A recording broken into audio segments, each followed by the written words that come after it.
오늘 통해서 무엇이 신령한 것인가 라는 제목으로 말씀의 은혜를 같이 나누겠습니다. 우리가 아는 것처럼 고린도 교회에는 성령의 은사가 많이 부어졌습니다.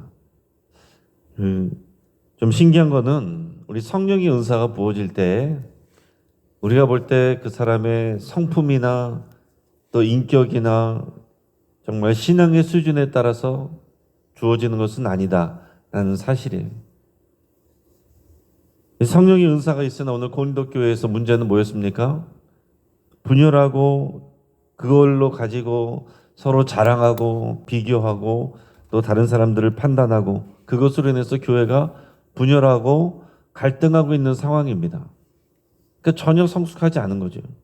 그래서 사도 바울도 처음부터 얘기할 때 너희는 스스로 뭐라도 된 것처럼 또 영적으로 굉장히 신령한 사람인 것처럼 대단한 사람인 것처럼 스스로 생각하지만은 젖 먹는 아이와 같다. 이런 말들을 하는 거 아닙니까? 우리 생각에는 성령의 은사가 부어질 때 정말 인품도 좋고 믿음도 훌륭하고 그리고 다른 사람들이 존경받는 그리고 착한 그런 사람들에게 주어지면 좋을 것 같은데 꼭 그렇지는 않다는 거예요. 필요한 자에게 주고 또 구하는 자에게 주고 그래서 오늘 이 고린도 교회의 모습은 어떻게 보면은 조화가 깨어진 질서 없는 오케스트라의 모습과 같다. 다양한 악기들도 있고 은사도 주어졌지만은 하나의 음악이 되지 않는 질서가 없는 이런 상황이 있습니다. 그 중에 하나가 내가 받은 이 은사가 더 좋다. 내가 받은 은사가 신령하다. 그 은사를 자랑하는 거기에서 오는 갈등들이 있었기 때문에 그렇습니다. 그래서 서로를 비교하고 우열을 가리기 바빴어요. 앞에서는 초반에는 뭘 얘기했습니까? 내가 지지하는 지도자가 누가 더 대단하다, 더 낫다. 그걸 가지고 이제 싸웠는데 중간에 보면은 이런 은사, 자기가 받은 은사 가지고서도 내가 더 신령하다. 이게 더 좋은 은사다. 네가 받은 거는 별거 아니다. 그러면서 이거 가지고서 지금 싸우고 있었다라는 거죠. 성령의 은사를 받으면은 그걸 가지고 또 성숙하게 잘 사용하면 좋은데 그러지 않는 모습에 대해서 사도 바울이 편지를 쓰고 있습니다. 그래서 과연 신령한 것이 뭐냐? 그리고 받은 은사의 원천은 뭐냐? 이거 누가 주시는 거냐? 그리고 그 은사를 주신 목적이 뭐냐? 그거를 오늘 편지를 통해서 가르치고 있어요. 자, 먼저는 과연 서로 신령하다고 자랑하고 있는데 진짜로 신령한 게 뭐냐? 이거에 대해서 말하고 있습니다. 1절에서 3절 같이 읽습니다. 형제들아 신령한 것에 대하여 나는 너희가 알지 못하기를 원하지 아니하노니 너희도 알거니와 너희가 이방인으로 있을 때에 말 못하는 우상에게로 끄는 그대로 끌려갔느니라. 그러므로 내가 너희에게 알리노니 하나님의 영으로 말하는 자는 누구든지 예수를 저주할 자라 하지 아니하고 또 성령으로 아니하고는 누구든지 예수를 주시라 할 수 없느니라. 아멘. 바울은 먼저 고린도 교인들이 오해하고 있는 이 개념, 신령함. 뭐가 신령한 거냐? 이 개념을 바로잡아주고 있습니다. 그 당시 고린도 지역의 사람들은요, 그 사람들이 기본적으로 원래 생각하는 예수님 믿기 전부터 생각하는 신령하다, 뭔가 대단하다, 영적이다 라고 생각하는 것은 어떤 것이냐면 이미 그 당시에 그 지역에도 이방 종교들이 있고 이방 신비 종교들이 있었습니다. 거기서 보면은 어떤 영적인 황홀경의 상태에 들어가는 사람들이나 통되지 않는 어떤 막 감정의 분출 그리고 혹은 기괴한 영적 현상들을 신령함의 척도로 삼았습니다. 자, 그러니까 이 초월적인 현상들은요, 꼭 기독교 안에서만 일어나는 건 아니에요. 어디서나 이런 초월적인 또는 좀 신령해 보이는 그런 현상들은 어디에나 있습니다. 그 영의 세계가 있기 때문에 우리 성령이 주시는 역사도 있지만은 귀신이 행하는 역사도 있는 거예요. 그러니까 예전부터 우리나라 사람들도 무당들이 신비한 얘기, 또 무아지경에 올라가는 그런 모습, 뭐 작두 위에 올라타서 막 춤을 추는 거, 이런 것들을 보면은 그 앞에서 막 벌벌 떨고 무서워하고 두려워하고 그러지 않습니까? 그 당시에 이제 이방 신비 종교들도 그런 모습들이 있었다는 거예요. 이 사람들이 보통 생각할 때 그렇게 뭔가 좀 비정상적인, 초월적인 이런 현상들, 그런 모습들, 그런 것들 볼 때, 아, 저 사람 뭔가 신령한 사람이구나, 이런 생각을 기본적으로 갖고 있었단 말이에요. 근데 이제 예수님을 믿고 그리스도인이 됐습니다. 고린도 교인들이 그 안에서 그런 개념을 가지고 보는 거예요. 예수 믿는 사람들이 보니까 성령이 임하시고 은사를 주시고 또 기도하는데 누군가는 방언을 받았어요. 또 누구는 또 예언을 합니다. 이런 초자연적인 현상이 이제 나타난 거예요. 성령의 은사들이 드러나기 시작한 것입니다. 근데 이것을 보면서 과거에 우상을 숭배할 때 가졌던 그런 기준들, 잘못된 기준을 그대로 가지고 들어와서 성령이 주시는 은사의 현상 자체를 숭배하기 시작했다라는 얘기입니다. 오늘날 한국교회도 크게 다르지 않아요. 눈에 보여지는 은사를 보면 저 사람은 뭔가가 신령한 사람이구나, 영적인 사람이구나, 대단한 사람이구나, 기본적으로 이런 생각을 하고, 또 은사가 나타난 사람은 또 본인이 또 그렇다고 생각하고, 내가 받은 은사를 못 받은 사람은 뭔가 자기보다 떨어지는 사람이라고 생각하기 일수다라는 얘기죠. 그 중에서 가장 또 드러나는 은사, 그게 이제 방언이었습니다. 그러니까 뭔가 일상적이지 않은 그런 언어, 그런 언어로 뭔가 얘기를 하고 또 어떤 황홀경에 빠지는 그런 모습을 보면서 본인도 내가 굉장히 신령한 사람이구나, 방언 받지 않은 사람들에 대해서는 나 만나지 못하는 사람들, 아직 멀었어 너희는, 이런 정도로 이렇게 생각을 하는 거죠. 그래서 사도 바울이 2절에서 그걸 얘기합니다. 그들이 과거 이방인으로 있을 때 이 말 못하는 우상에게 끄는 그대로 끌려다녔던 무기력한 과거를 얘기합니다. 그러니까 분별하지 못하고 우상 숭배하고 다니면서 그런 영적인 현상들을 보면 그것이 뭔가 대단한 것처럼 그렇게 끌려다니는 모습들, 그걸 지적하고 있어요. 그리고 지금 와서도 교회에서도 그러고 있구나라고 지적하고 있습니다. 그러면서 진짜 신령함의 기준은 뭔가, 진짜 성령의 역사는 뭔가, 그거를 이제 말하고 있습니다. 3절에서 아주 명확하게 얘기를 하고 있어요. 그래서 참된 성령의 역사는 뭐냐? 눈에 보이는 화려한 어떤 초월적인 현상들, 알아둘 수 없는 그런 신령해 보이는 언어들, 방언들, 이런 것이 아니라는 거예요. 성령의 역사의 진짜 증거는요, 바로 예수 그리스도를 나의 주님이라고, 구원자라고 고백하는 거. 이게 성령의 진짜 역사다라는 얘기입니다. 그 당시에 그 지역에서는 주라고 고백할 수 있는 것은 오직 로마 황제밖에 없었어요. 로마 황제의 대상에 대해서 주라고 고백하는 건요, 목숨을 내놓는 행위입니다. 이적 행위가 될 수 있는 거예요. 그러니까 여기서 그 당시에 예수님을 나의 주님이라고 고백을 하는 것은 생명을 내놓고 하는 그런 신앙의 고백입니다. 그냥 할 수 있는 게 아니에요. 물론 지금도 마찬가지입니다. 지금도 우리가 예수님을 정말로 주님이라고 입술로는 흉내낼 수 있지만은 정말로 내가 믿고 고백할 수 있는 것은 성령의 역사예요. 저는 목회를 하면서도 이거는 정말 동의하는 바이고 경험이 되는 바입니다. 정말 인품도 좋고 성격도 착하신 분, 너무 이제 신앙생활 잘할 것 같은 분인데도 예수님을 믿는 게 안 되는 사람들이 있어요. 근데 어떤 사람들은 인격적으로 별로고 사람들에게 별로 좋은 평판을 못 듣는 사람인데, 그러나 그 사람은 예수님을 정말로 믿고 예수님을 나의 주님이라고 고백하는 그런 분들도 있습니다. 어떤 사람은 교회 다닌 지 오래됐고, 어떤 사람은 성경도 많이 읽었고, 어떤 사람은 신학 공부도 했는데 예수님을 주라고 고백이 안 되는 사람이 있어요.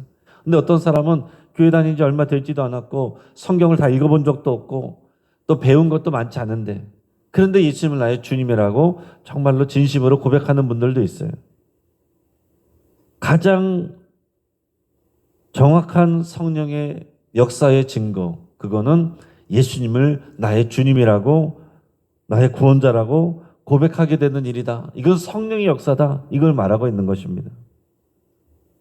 그렇기 때문에 아무리 놀라운 이적을 행한다고 할지라도 예수 그리스도를 높이지 않고, 내가 주님이라고 고백하는데 예수님을 높이지 않는다, 나를 높인다, 그거는 성령의 역사가 아니라는 거죠. 자신을 드러내는 거, 그거는 성령의 역사가 아니고 인간적인 거라는 거예요. 반대로 비록 소박하고 평범해 보일지라도, 눈에 보이지 않을지라도 예수님을 진심으로 나의 구원자라고, 유일한 구원자라고, 나의 주님이라고 고백하면서 그분의 말씀에 순종하는 그 삶을 산다면 그 사람이 진짜로 신령한 자다, 이걸 말하고 있는 것입니다. 그러니까 여러분, 우리가 볼 때 교회에서 대단해 보이는 사람이라고 할지라도 주의 말씀에 순종하지 않으면 신령한 게 아니에요. 믿음이 좋은 게 아닙니다. 그냥 대단해 보이지도 않고 눈에 띄지도 않는데 그냥 조용히 자기 삶 속에서 말씀에 순종하여 살아가는 그분이 신령한 거예요. 그래서 우리가 예수님 앞에 서게 될 때에 우리가 생각하는 순서가 아닐 거라는 것을 여러분 꼭 생각하셔야 됩니다.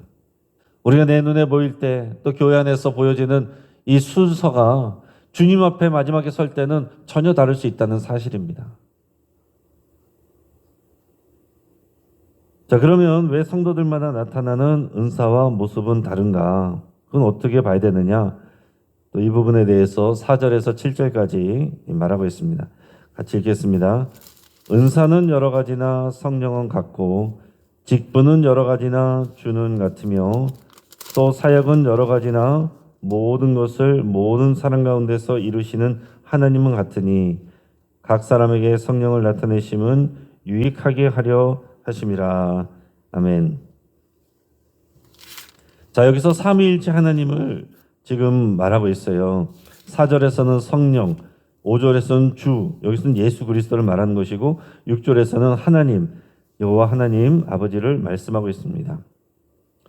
여기서 4절에서 은사라는 것은요,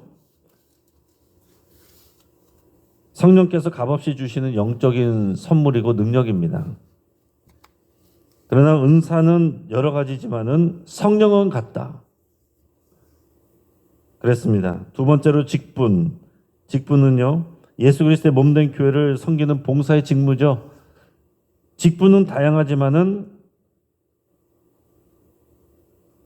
주님은 같다. 예수님의 몸인 교회, 이 교회를 위해서, 예수님을 위해서 감당하는 그 역할이 직분이다, 이걸 얘기했어요. 또 사역이란 건 뭐예요? 하나님께서 성도들을 통해서 나타내시는 가시적인 역사예요. 하나님의 일들, 이루어지는 일들. 그러나 사역은 다양하지만 하나님은 같다, 이걸 말하고 있습니다.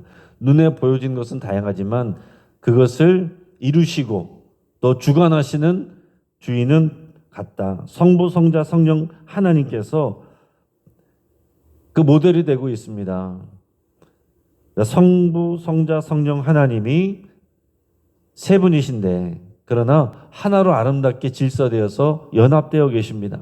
조화롭게 계십니다. 삼위일체, 이 삼위일체 하나님이 바로 우리 교회가 따라가야 되는, 본받아야 되는 모습이다라는 것을 말하고 있어요. 다양한 은사, 또 직분, 사역, 마찬가지로 같은 분에서 온 것이다. 삼위일체 하나님이 주신 거다. 따라서 은사에는 서열이 있을 수 없다라는 것을 말씀하고 있습니다. 자, 가르치는 은사를 받은 사람이 있고, 어떤 사람은 다스리는 은사가 있어요. 어떤 사람은 구제하는 은사가 있고, 어떤 사람은 눈에 드러나는 언어의 은사가 있습니다. 자, 가르치는 은사, 다스리는 은사는 서로 누가 우월하다 말할 수 있는 게 아니다라는 거예요. 자, 구제하는 은사, 봉사하는 은사는 잘 눈에 드러나지 않습니다. 그러나 이 언어의 은사, 특별히 방언 같은 거는 뭔가 확 드러나기 때문에 더 있어 보일 수 있지만은 눈에 띄지 않는 굳이 않은 은사도 똑같은 은사다라는 얘기입니다. 이건 계급의 차이가 아니고 오직 역할과 기능의 차이일 뿐이다라는 얘기예요. 그래서 바울은 7절에서 이 은사를 주신 핵심적인 목적을 정확하게 말하고 있습니다. 각 사람에게 성령을 나타내심은 유익하게 하려 하심이라. 유익하게 한다. 자, 유익하게 한다는 말은요, 헬라어로 쉼페론이라는 말인데 함께 모아서 도움이 되게 한다. 이런 뜻입니다. 다시 말해서 성령께서 우리 각 사람에게 다른 모양의 은사를 주신 이유는 개인의 영적 우월감을 만족하거나 그것을 자랑하라고 주신 것이 아니고 서로의 부족함을 채워줌으로써 그리스도의 몸인 교회를 건강하게 세워가라고 주셨다라는 얘기예요. 내게 주신 건 내게 아니고 교회를 섬기라고 맡겨주신 하나님의 선물이다. 이거를 기억해야 된다는 사실입니다. 이 성령의 여러 가지 은사들 뒤에 또 나오는데 9가지 은사가 여기서는 나오는데요. 영적인 은사들이죠. 근데 그 중에서 자신의 유익을 위해서 주는 것은 하나, 방언입니다. 그리고 나머지 다른 것들은 다 남을 위해서 사용하라고 주시는 은사예요. 그러니까 방언은 자기의 신앙의 유익을 위해서 주시는 거기 때문에 그걸 자랑할 게 없어요. 근데 이건 많이 드러난다는 얘기죠.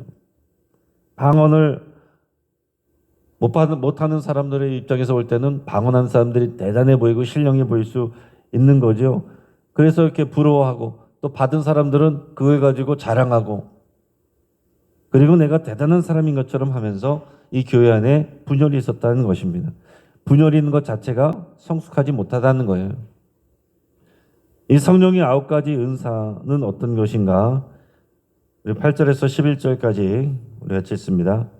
어떤 사람에게는 성령으로 말미암아 지혜의 말씀을, 어떤 사람에게는 같은 성령을 따라 지식의 말씀을, 다른 사람들에게는 같은 성령으로 믿음을, 어떤 사람에게는 한 성령으로 병 고치는 은사를, 어떤 사람에게는 능력 행함을, 어떤 사람에게는 예언함을, 어떤 사람들에게는 영들 분별함을, 다른 사람에게는 각종 방언 말함을, 어떤 사람에게는 방언들 통역함을 주시나니 이 모든 일은 같은 한 성령의 가사 그의 뜻대로 각 사람에게 나누어 주시는 것이니라.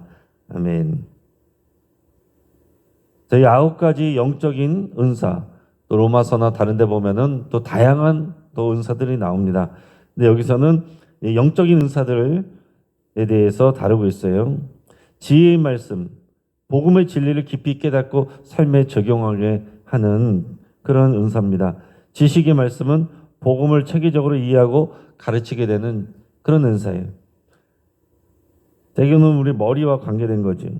그다음에 어떤 드러나는 역사와 관계된 은사들이 있습니다. 믿음의 은사. 그러니까 우리는 다 믿죠. 그런데 특별한 상황 가운데서 믿음을 가지고 하나님 앞에 나갈 때 하나님의 역사가 일어나는 이제 은사로서의 믿음이 있다라는 얘기죠. 우리 다니엘 또 다니엘과 그 친구들 이야기, 풀무불에 들어가면서도 담대한 믿음을 가지고 들어갔던 그 친구들이나 사자굴에 던져지면서도 담대했던 믿음을 가졌던 이 다니엘이나 그 당시에 평상시에는 가질 수 없는 담대한 믿음이 주어지는 거. 그래서 하나님의 역사가 일어나는 거. 이런 거를 이제 믿음의 은사라고 말합니다. 또 아픈 자들을 치유하는 병 고치는 은사 또는 신유의 은사라고도 그러죠. 그리고 악한 영을 대적하는 능력 행함. 능력이 나타나는 것을 악한 영을 대적하는 것, 능력 행함이라고 표현합니다. 또 하나님의 뜻을 예언하여서 위로하고 권면하는 예언. 미래를 맞추는 게 예언이 본질이 아니고요. 하나님의 뜻을 대언하여 위로를 전하는 그것이 이제 기본적인 예언입니다. 그리고 영적 현상의 진위를 가려내는 영들 분별함, 그리고 기도의 깊은 단계로 이끌어주는 이 각종 방언 말함들.